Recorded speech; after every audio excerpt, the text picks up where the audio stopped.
Bem-vindos a mais um vídeo. Eu voltei trazendo mais um Tagarelando. Como vocês podem ver aí no título e na thumb, é do terceiro livro de Percy Jackson, que é o A Maldição do Titã. Já faz um tempo que eu terminei de ler esse livro, que fiquei um tempinho aí sem gravar. Então esse, o quarto, eu já terminei, e o quinto eu já tô lendo, assim, tô lá pro quinto capítulo já. E eu quero dizer que eu tô gostando muito todo esse universo, eu tô amando demais. Eu não canso de ler, inclusive, bom, eu já fiz um unboxing em que eu comprei o box da segunda série, que é Os Heróis do Olimpo. Os Heróis do Olimpo. E bom, como vocês podem estar notando, eu tô mudando o dia de postar os vídeos. Não vai ser mais às sextas e sim aos sábados. Porque por causa da faculdade, postar na sexta tá sendo um pouco complicado. Eu tô sempre tendo que editar, tipo, de manhã pra conseguir postar na sexta mesmo. Tipo, assim, tendo que editar os vídeos sexta-feira de manhã pra postar na sexta-feira. Então eu pensei, pô, não, deixa pra sábado que tá melhor. Sábado não tem nada pra fazer mesmo. Antes de eu começar o vídeo, se você gosta de mim, se você gosta do conteúdo literário em geral, já se inscreve, ativa o sininho e deixa o like no vídeo. E também me acompanha nas minhas outras redes, que são Instagram, Scooby e TikTok. Antes de começar, eu tenho sempre que deixar o lembrete aqui de que o vídeo é separado em duas partes. A parte sem spoiler e a parte com spoiler. E eu aviso quando chegar na parte com spoiler. Então se você não quiser nenhum spoiler, pode deixar, tá tudo bem que eu vou avisar quando chegar lá e aí você só fecha o vídeo. Beleza? Então vamos começar. Te contar, já não lembro muito o que aconteceu não, tá? Deve fazer, sei lá, quase um mês que eu terminei esse livro, ou mais. Eu realmente não me lembro o que aconteceu. Mas enfim, é pra isso que eu faço minhas anotaçõezinhas. Pra começar, eu quero falar muito aqui de, assim, como a gente perde bastante coisa do que acontece na vida do Percy entre um livro e outro. Porque, né, eles focam nas aventuras. Eu gostaria muito de um livro só contando o que ele faz no resto do ano, né? Porque assim, a gente vê o que ele faz durante 3 meses no máximo, sabe? Acho que nem chega a 3. E assim, o ano tem 12 meses. É muita coisa que a gente não sabe o que acontece. E uma coisa dessas é que o livro já começa com o Percy e a Thalia sendo amigos. E eu fico muito encucada, tipo, nossa, quando foi que eles viraram amigos? Porque o último livro termina com a Thalia saindo da árvore. O Percy nem conhecia ela. Aí ficou tipo, essa Thalia, eu acho que ele nem sacou que era a Thalia quando o livro, se ela terminou. Aí agora eles começam, eles são amigos. Eu fiquei bem confusa, fiquei muito confusa mesmo. Mas eu achei legal que eles são amigos, né? Tudo bem que eles brigam depois, mas eles são amigos. Acho importante eles serem amigos, porque, né, são 2 filhos dos grandes, então é importante que eles sejam amigos, se eles brigarem, né? Acho que ferrou. O livro também começa, assim como o Percy e a Thalia sendo amigos, o livro não começa sobre isso. É que assim, o Percy, a Thalia e a Annabeth foram chamados pelo Grover porque ele achou mais 2 semideuses. Então eles vão lá ajudar, né, a chamar, sei lá, convocar eles, não sei como fala.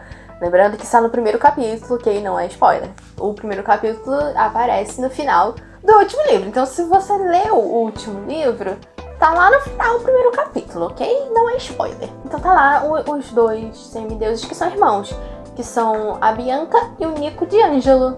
E cara, eu amo demais o Nico. Ele é incrível. Ele apareceu e eu tava amando ele. Que assim, cara, ele é muito engraçado. Ele faz cada pergunta que eu amo. Eu simplesmente amo. Eu lembro as perguntas? Não. Mas eu lembro que eu amei cada uma delas. Uma coisa que é bem focado nesse livro, que eu achei realmente interessante, foi toda a questão das caçadoras de... Foi toda a questão das caçadoras de Artemis. Porque, né, as semideusas, as garotas, elas não precisam necessariamente ir para acampamento meio sangue. Elas podem escolher ficar com a Artemis no exército dela, em que elas ficam aí lutando na floresta. E elas são imortais. Elas entram lá nas caçadoras de Artemis e elas nunca envelhecem, por exemplo.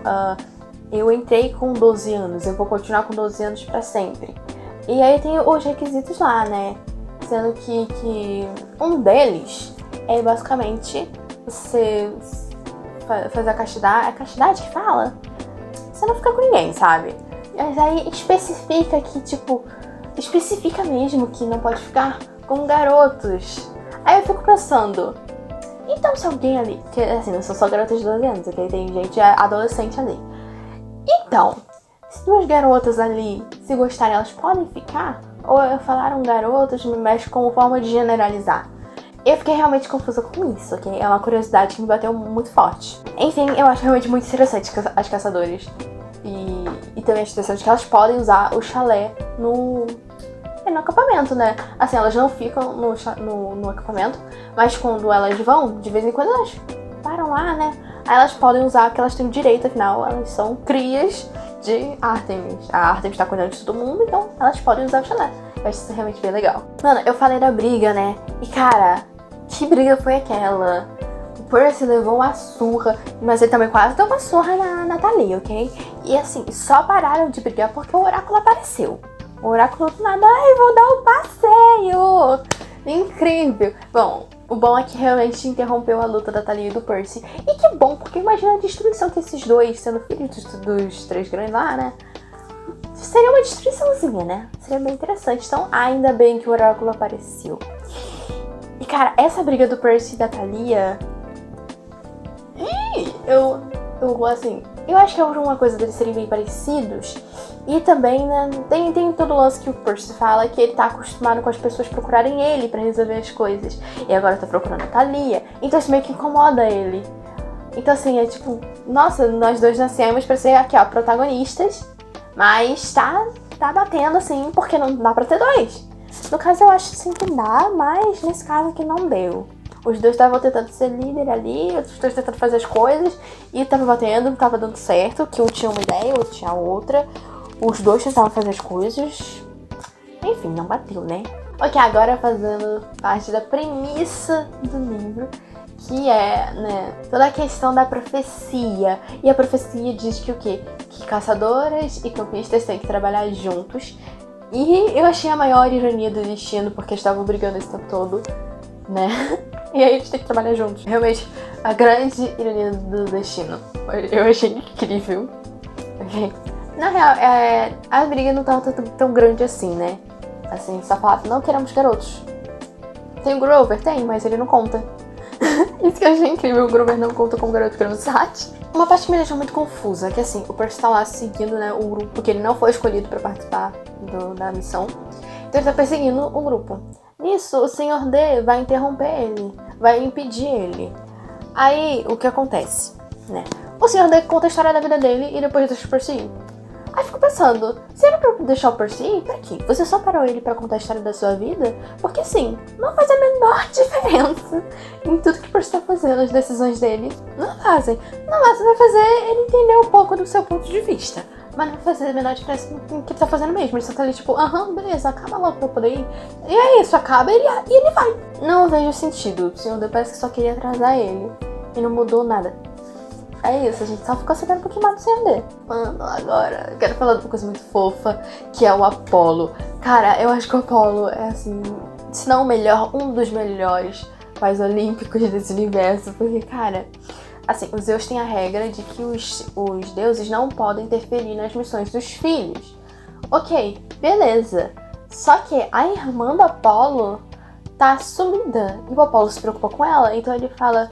Não, tô nem aí, eu vou ajudar sim. Ele se disfarça pra poder ajudar o Percy. Aí eu penso que, tipo... Quê? Aí o Apolo, tipo... É isso aí mesmo, meu irmão. Eu e a minha irmã tá sumindo. Quero que você ache ela, que você traga ela de volta. Então tô nem aí pra Zeus. E é isso. Eu achei incrível. Eu realmente amei. O Apolo é um fofo. Cara, cada vez que o Apolo aparece, eu fico muito feliz. Porque é muito bom. Cara... Simplesmente maravilhoso. Nunca esqueceremos a parte em que a Thalia fala o quanto o Apolo é quente. Outro conceito que eu achei muito interessante de trazerem é esse do defeito mortal. Que eu acho que na verdade já apareceu. Eu lembro que eu já falei sobre isso, então apareceu num outro livro. Mas cara, o lance do defeito mortal é realmente muito interessante. E eu quero que tragam mais sobre ele. Nesse a gente descobre qual que é o do Percy, que é a lealdade. Cara, eu achei incrível, porque... É realmente isso, né? Ele vai fazer tudo que ele tiver pra fazer pra ajudar os amigos. Inclusive, é por lealdade que ele, sei lá, meio que invade a missão dos outros, porque ele não tinha nada a ver com aquela missão. Só que como a missão tinha a ver com o Grover, é essa que a missão tem a ver com o Grover? Não, porque a missão do livro passado tinha a ver com o Grover, então já foi atrás, né, se não me engano.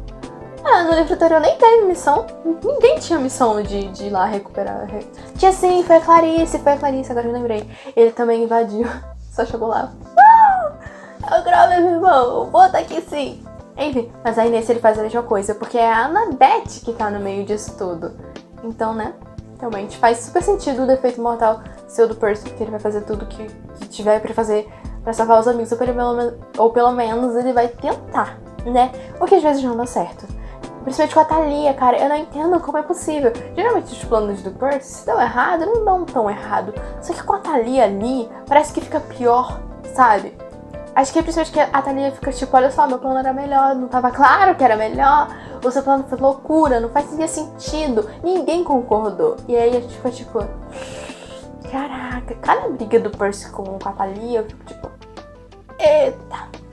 Mas acontece, né? Beleza, a gente chegou no fim da parte sem spoiler. A partir de agora vão ter os spoilers e é a parte que eu tagarelo mais. Então, se você não gosta de spoilers, se você ainda não leu o livro, o vídeo terminou pra você aqui. Muito obrigada por ter assistido e até o próximo. Tchau! Mas se você não se importa com spoilers, se você já leu o livro, continua, que eu realmente vou tagarelar mais aqui. Essa é a parte que eu mais falo, basicamente. Vamos começar aqui, porque, assim, essa parte eu não tinha certeza se era spoiler ou não, então eu preferi colocar na parte de spoiler. A Bianca aceitou entrar nas caçadoras de Artemis, né? Só que aí o Percy começa a achar ela egoísta porque ela tá abandonando o Nico. Cara, eu realmente não entendo isso, porque assim, beleza, ela é irmã, seria legal ela ficar com o irmão, principalmente que o irmão é mais novo. Só que então ela deveria fazer tudo na vida dela só por causa do irmão. Ela não pode viver a vida dela porque ela tem um irmão? Mas honestamente não vejo sentido nisso, sabe? Eu realmente fiquei com raiva do Percy por ele ter... Ele não falou, ele só teve esse pensamento. E cara, eu realmente não acho que seja egoísmo da parte dela, é a vida dela, ela pode fazer o que quiser com ela. E outra, ela tava confiando no Percy, tava confiando ali na Thalia e também na Annabeth. Ela sabia que iam levar o Nico pra um lugar seguro. E também, se eu não me engano, ela ia acompanhar eles até o acampamento. Então, qual era o problema? Ela sabia que o Nico ia estar bem, ela não tava, tipo, abandonando ele no meio do nada, sabe? Não foi no deserto do Saara e abandonou ele lá. Não, ela sabia que ele ia pra um lugar legal, pra um lugar seguro. E que ela ia poder visitar ele de vez em quando. Então qual o problema? Eu realmente fiquei um pouco com cara com essa parte. Eu fiquei um pouco estressadinha com o Percy. Mas faz parte, né? Vamos lá. Porque sempre tem a parte que eu demonstro meu ódio pelo Luke. Porque eu realmente odeio esse homem. Vocês têm noção que ele enganou a Annabeth pra ela segurar o céu? Só pra tirar o titã que tava ali? Pra ele poder lutar no exército de Cronos? Porque, né, os titãs ali estão se ajudando? Mano... Cara, o Luke teve coragem de fazer a Annabeth basicamente pra morte por causa desse plano. Sendo que assim, tem partes do livro que dá a entender que o Luke ainda se preocupa com a Annabeth, sabe? Não nesse, mas não só nesse. Mas nos outros também, no quarto. Nossa, no quarto dá muito a entender que o Luke ainda se preocupa com a Annabeth, que ele quer que ela fique bem. E aí ele manda ela pra morte? Mano, eu simplesmente não vejo sentido. Sentido nenhum. Ai, mas ele tá com medo de morrer por causa do Cronos. Problema dele. Foi ele que decidiu entrar nesse exército pra começo de conversa. Ele que começou essa merda toda. Ai, sinceramente, odeio o Luke. Odeio demais. E eu fico muito chateada porque eu gostava muito dele no primeiro livro. Mano, apenas ódio. É tudo que eu sinto. Cara, assim, quando eu tava lá no primeiro livro, no tagarelando do primeiro livro, eu falei, né, como eu tinha recebido spoiler de que o Luke era o traidor. Eu quero deixar aqui meu ódio, porque eu recebi spoiler de novo, né, que eu recebi spoiler de que a Bianca ia morrer. Então, eu nem sabia que era a Bianca ainda. Não, eu sabia assim, eu tinha acabado de, sabe, tipo, a Bianca tinha acabado de aparecer, tinha aceitado entrar no exército nas caçadoras de Artemis. E aí eu recebi o spoiler de que a Bianca morre. E aí eu só fiquei tipo, ok, legal, né? Só que dessa vez não foi culpa de ninguém. É porque eu fiz a burrice de ficar vendo TikTok, né? E cara, como eu tô num momento muito viciada em Percy Jackson e todo esse universo, começou a aparecer muita coisa pra mim no TikTok de Percy Jackson. Só que eu não me liguei que esse livro já é meio antiguinho, sabe? Então as pessoas não contam mais, tipo, isso aqui é spoiler. Porque o livro já é meio antigo. Provavelmente agora que vai ter a série, que eles vão voltar a falar, aqui é spoiler e tal. Por causa da série, ou seja, vai ter muito fã novo. Mas até agora, os fãs novos de Percy Jackson não eram tantos assim. Fiquei muito triste, fiquei muito irritada comigo mesma, porque eu vi, tipo, memezinhos de Percy Jackson, deixa eu ver. Spoiler. Uma coisa que eu achei muito interessante aqui é que a Thalia tem, né, essa rixa aí com a Zoe e as caçadoras de Ártemis. E a gente descobre por quê. Porque ela tava afim do Luke. Ela criou rixa porque ela tava afim do Luke. Estou deveras chateada que a rixa foi por causa disso. Porque a Thalia foi convidada pra participar, ela recusou por causa do Luke. E aí a Zoe jogou na cara dela. Então você não tem coragem de deixar um garoto pra trás? Foi alguma coisa desse naipe, sabe? E aí elas começaram a rixa. Aí a Thalia morreu, aí agora ela voltou e continua a rixa. Achei que fosse ser uma coisa maior, sabe? Mas não, foi só isso mesmo. Ok, a gente não sabe muito do passado do Nico e da Bianca, né? Só que a gente vê que eles não lembram de muita coisa do passado deles. E a gente tipo, nossa, por quê? E a gente descobre que é porque eles passaram 70 anos no Hotel Lotus, né? Como a gente sabe, o tempo lá passa diferente. Eles passaram 70 anos lá. Ou seja, o Nico tem 10 anos, se ele não tivesse no Hotel Lotus, ele teria 80. Não, na verdade ele teria morto, né? Porque é filho de Hades. Eu ainda não cheguei nessa parte, pois é, mas ele é filho de Hades. Inclusive, já queria falar aqui. Eu ia deixar pra falar no final, mas já que eu comentei, eu também recebi o spoiler de que o Nico é filho de Hades. Só que, felizmente, a minha mente funciona meio devagar às vezes. Então, sim, eu sabia o tempo todo que o Nico era filho de Hades. Só que, não, eu não me liguei que Hades é um dos 3 grandes. Então eu fiquei tipo, nossa, que legal, eles são filhos de Hades, da hora. E aí eu fiquei tipo, ok, beleza. E aí, só lá pro final, quando fica tipo, cara, ele é filho de Hades, eu fiquei tipo, Hades é um dos 3 grandes! Eu não me liguei. Felizmente a minha mente falha às vezes, né? E falando, né, da morte da Bianca, eu quero dizer como foi burrice dessa menina de ter ido pegar a estatuazinha lá pro Nico. Tudo bem, eu achei muito fofo que ela quis pegar a estátua pro Nico, principalmente que ele tava chateado e tal. Ele tava chateado? Acho que tava, né? Não lembro. Assim, é fofo o gesto dela querer, né, agradar o Nico. Fazer um negocinho legal pra ele. Mas, cara, todo mundo deixou bem claro, não toque nada que vai dar merda. Ela falou e pegou, né? Pois é, ela morreu porque foi pegar uma estatuazinha pro Nico. Cara, burrice. Eu diria, simplesmente, cara, burrice demais, assim. Eu não sei se é porque eu já sabia que ela ia morrer ou porque foi muito tosco. Mas eu achei super sem graça a morte da Bianca. Eu não consegui ficar triste. Eu acho que também porque eu não vi muito dela, sabe? Aí ela morreu e eu fiquei tipo, nossa, ela morreu assim? Sério? Foi isso? Ela tava dentro do bicho, levou choque e morreu? Falando assim, parece tipo, nossa, como assim você falou que foi sem graça? É que a gente não vê, sabe? A gente só vê que ela entrou no bicho, a gente vê que o bicho levou choque e aí, puf, ela sumiu. Eu jurava que ela não tava morta, ela ia aparecer e morrer lá no final, sabe? Eu acho que seria mais legal se fosse assim. Porque eu teria sempre tipo, nossa, ela tá viva. E aí, pô, ela morreu! Dessa vez de verdade. E talvez ela teria uma morte mais épica, digamos assim, sabe? Porque, como é um livro de fantasia, a gente espera que as coisas sejam meio épicas, né?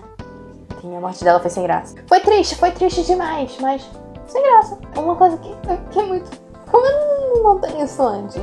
A gente conhece esse personagem, né? Aparece rapidinho ali.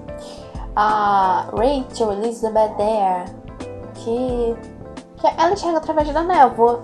E a gente fica tipo, mano, tem alguma coisa errada. Como é que ela enxerga através da névoa? Ela é mortal. E aí a gente se toca, cara, a mãe da Percy também, ela enxerga através da névoa. Eu fico muito chocada porque eu nunca notei isso antes, né? Que ela sabia que o Grover era um ciclope. ela via cada coisa, tipo, uns monstros. Ela viu o monstro lá que atacou ela no primeiro livro. E a gente nunca foi, tipo, a gente demora. Eu não sei se sou só eu, mas eu demorei pra ficar tipo, nossa, eu me Percy cheio através da névoa. Enfim, de novo, a minha mente não funciona. Em contrapartida à morte da Bianca, que eu achei sem graça, a morte da Zoe eu achei muito triste. Cara, além do fato dela ter morrido pro próprio pai, foi bem quando ela e a Thalia estavam se resolvendo, sabe? Quando a Thalia parou de ficar irritada com ela, elas estavam virando amigas. E eu tenho o headcanon de que a Thalia não é hétero. E ela com a Zoe tava me dando assim uma sensação de, pô, talvez aí um casal, né, seria interessante. Seria bem interessante. Principalmente porque a Thalia entra, né, para os caçadores no final do livro. E se a Zoe estivesse viva, eu ia ficar muito tipo, por favor, seria tudo que eu ia querer. Só que a Zoe morre. E cara, não, a morte dela foi triste demais. Foi durante a luta. É isso que eu tava falando sobre a Bianca, sabe? Ela morreu. Ah, mas também foi uma luta, mas... sei lá, cara. Eu acho que nesse final ia ser uma coisa maior, assim, sabe? Ou eu só tava esperando demais por já saber que ela ia morrer. Mas uma coisa muito... Então, isso é mais uma coisa que me incomoda da morte da Bianca. Eu fico mais triste vendo o Nico sabendo da morte da Bianca do que com a morte da Bianca em si. Entendeu? É por isso que eu acho a morte dela sem graça. A gente fica mais triste com o Nico sabendo que ela morreu. Eu acho que a morte da Bianca não foi, sei lá, bem desenvolvida. Não sei. Eu queria dizer como foi fofo o Percy. Porque o Percy meio que adotou o Nico como irmão, né? Convenhamos. Ele tava cuidando do Nico como se fosse um irmãozinho. Tudo bem que isso é mais no quarto livro, mas no final do terceiro livro também. Ele tava realmente preocupado com o Nico. Inclusive, o Percy reivindicou a profecia pra ele, pra proteger o Nico. Porque assim, a profecia diz que é o filho de um dos três grandes. E nós temos 3 filhos dos 3 grandes. A Thalia, que é de Zeus, o Percy, que é do Poseidon, e o Nico, que é de Hades. Bom, a Thalia saiu de cena porque ela entrou para as caçadoras um dia antes de completar 16 anos, que é a idade lá da profecia.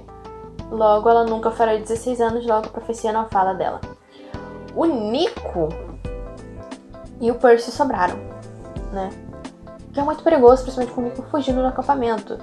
Ele poderia ser pego pelo exército de Cronos, e se o exército de Cronos soubesse que ele é filho de Hades, então seria uma arma muito grande, sabe? Então o Percy reivindicou a profecia. Não foi nem pelo medo do Nico destruir o Olimpo.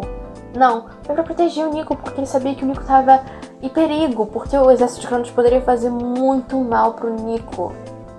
Usar ele e torturar, sei lá, qualquer coisa. Então o Percy reivindicou pra ele, pra proteger o Nico. Eu achei isso realmente muito fofo. Em contrapartida da fofura, a gente tem mais ódio ao Luke. Porque esse homem não morre. Por que ele nunca morre? Isso me irrita demais. O cara caiu de um penhasco e ele não morreu. Ele não morre, ele simplesmente não morre. Dizem que vaso ruim não quebra. Gente, pelo amor, pega um taco e bate nesse vaso. Mas que inferno. Foi esse Tagarelando. Eu espero que vocês tenham gostado. Semana que vem... Semana que vem eu trago o Tagarelando do 4º livro. Então é isso. Muito obrigada por assistir e tchau!